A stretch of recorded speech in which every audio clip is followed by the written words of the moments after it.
আজি 2025 চনৰ 2 March Gregorian বৰ্ষপঞ্জী অনুসৰি বছৰৰ 60তম অধিবৰ্ষত 61তম দিন অসমীয়া লেখেৰে 17 ফাগুন দেওবাৰ 1431 ফাস্কৰাব্দ 1946 শকাব্দ শুক্লা তৃতীয়া তিথি ভাৰত আৰু নিউজিলেণ্ডৰ মাজত চেম্পিয়ন ট্ৰফিৰ লীগ পৰ্যায়ৰ অন্তিমখন খেল ডুবাইত অনুষ্ঠিত হ'ব।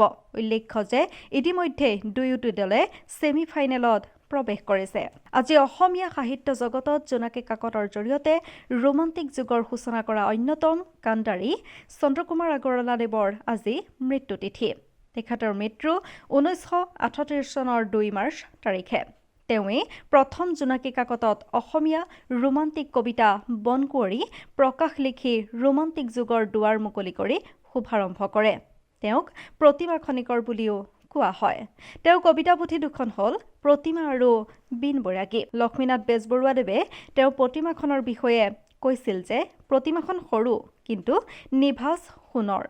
আজিৰ দিনটোৰ উল্লেখযোগ্য ঘটনাৱলীসমূহ 1991 চনত শ্ৰীলংকাত হোৱা বোমা বিস্ফোৰণত উপ প্ৰতিৰক্ষা মন্ত্ৰী বিজয়সহ 29 জনৰ নিহত হয়। 1949 চনৰ আজিৰ দিনটোতেই সৰোজিনী নাইডুৰ মৃত্যু হয়। আজিৰ দিনটোতে জন্ম হৈছিল 1923 চনত ৰিচাৰ্ডো উইলিয়াম টিম, আমেৰিকান জীৱবিজ্ঞানী, খ্ৰীষ্টিয়ান যাজক, শিক্ষাবিদ, গৱেষক আৰু সমাজকৰ্মী। 1930 চনৰ আজিৰ দিনটোতেই জন্ম হৈছিল জন কলম, আমেৰিকান অভিনেতা।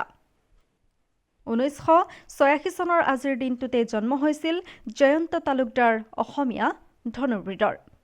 1990 চনৰ আজিৰ দিনটোত জন্ম হৈছিল টাইগাৰ শ্ৰফ, ভাৰতীয় অভিনেতা। 1994 চনৰ আজিৰ দিনটোতেই মৃত্যু হৈছিল অনিতা মৰিছ, আমেৰিকান অভিনেত্ৰী। 2013 চনৰ আজিৰ দিনটোতেই স্বপ্নম শাকিল, পাকিস্তানী কবিৰ মৃত্যু হৈছিল। 2021 চনৰ আজিৰ দিনটোতেই প্ৰভাত শৰ্মা, ভাৰতীয় সংগীতজ্ঞ বাঁহীবাদকগৰাকীৰ মৃত্যু হৈছিল। আজিৰ দিনটোত উদযাপন কৰা দিৱস: বায়ুসেনা দিৱস শ্ৰীলংকা, কৃষক দিৱস ম্যানমাৰ।